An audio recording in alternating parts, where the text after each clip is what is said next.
Hello बच्चों, मैं आज आपको पढ़ाने जा रही हूँ अधिगम और शिक्षण, जो कि हमारे बीएड प्रथम वर्ष का थर्ड पेपर है।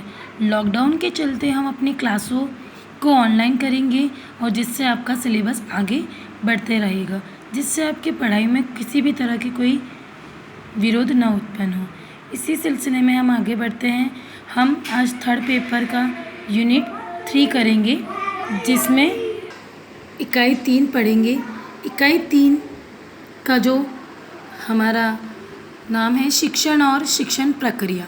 शिक्षण और शिक्षण प्रक्रिया में हम शिक्षण के बारे में जो प्रक्रिया यानी किस प्रकार से हम शिक्षण प्रक्रिया को आगे बढ़ा सकते हैं।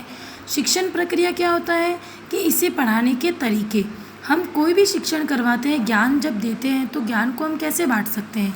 ज्ञान को पढ़ाने के बारे में कई तरीके होते हैं।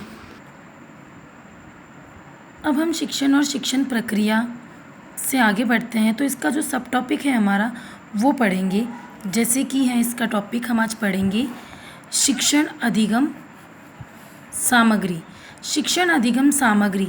शिक्षण अधिगम सामग्री क्या होते हैं? जो शिक्षण होता है उसको सही तरीके से प्रस्तुत करने के लिए, उसकी विषय वस्तु स्पष्ट हो जाए, उसके लिए हम बहुत सारे युक्तियों का प्रयोग करते हैं। जैसे कि किसी का उदाहरण कोई प्रस्तुत करना होता है तो हम विभिन्न प्रकार की लोकोक्तियाँ, मुहावरे, उदाहरण, दृष्टांत वर्णित करते हैं। कई बार तो हमें किसी चीज़ को समझाने के लिए कहानी भी प्रस्तुत करनी पड़ती। तो ये जो सारी चीज़ें होती हैं, ये दृष्टांत होते हैं, ये जो उदाहरण होते हैं या कहानी कथन हम जो करते हैं, तो हम इस सभी को क्या कहते हैं? अधिगम सामग्री।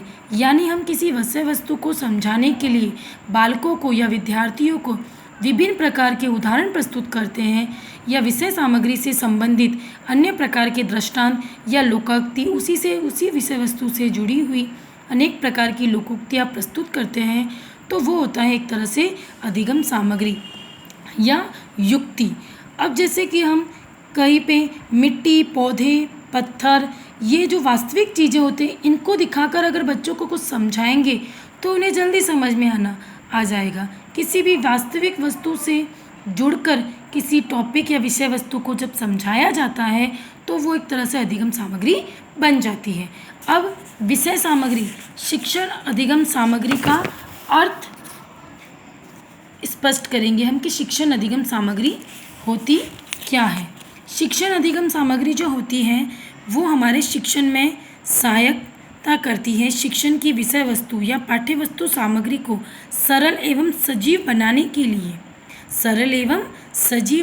के लिए इस सामग्री का हम शिक्षा में उपयोग करते हैं। जैसे शिक्षण अधिगम सामग्री, हमें शिक्षण करवाने के लिए पाठ्य वस्तु या पाठ्य पुस्तक की आवश्यकता होती है और कक्षा कक्ष की आवश्यकता होती है। कई बार ये होता है कि बिना कक्षा कक्ष के भी हम किसी को ज्ञान प्रदान कर सकते हैं, पर एक व्यवस्थित शिक्षक प्रक्रिया जब चल रही होती है तो शैक्षणिक प्रक्रिया में हम कक्षा कक्ष, खड़िया पट जिसे हम शामपट भी कहते हैं, खड़िया, चौक, संकेतक यानी पॉइंटर और पाठ्य पुस्तक और भी विभिन्न प्रकार की झाड़न यानी डस्टर, इन सामग्रियों का उपयोग हमें आवश्यक होता है। जिससे कि हम ब्लैक बोर्ड पे बच्चों को कुछ लिखकर समझाते हैं, किसी भी कठिन शब्दों जैसे कि हिंदी के कठिन शब्दों को हम श्यामपट्ट पर लिखते हैं और उन्हें समझाते हैं, उसके बाद हम उसके साफ कर देते हैं। इसीलिए हमें पॉइंटर का यूज़ भी करना पड़ता है, जिसे हम कहते हैं संकेतक।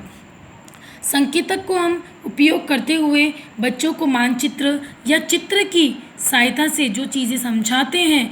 आपने श्यामपट्ट पर कोई चित्र बना लिया या कोई कहानी करे तो उस कहानी का हमने चित्र बना लिया और उस चित्र को संकेतक की सहायता से हम समझाते हैं। तो ऐसे इन सभी सामग्रियों को हम क्या कहते हैं?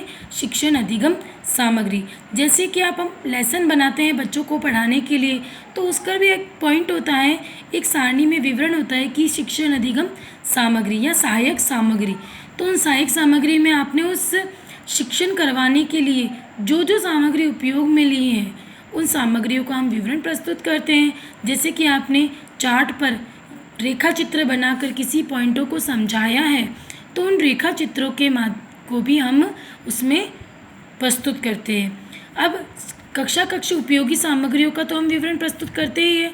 जैसे कि श्यामपट्ट होता है, ब्लैक बोर्ड होता है, चौक होता है, डस्टर होता है, तो उन्हें हम सामान्य तो उपयोग करते वो सामान्य सामग्री हुई, और विशिष्ट सामग्री में आपका वो आ जाएगा चार्ट पर जो रेखा चित्र है या मानचित्र है या किसी तरह का आप मॉडल लेकर गए, या मिट्टी है, पत्थर है, आपने मिट्टियों का समझाना है तो काली मिट्टी ले गए, लाल मिट्टी ले गए,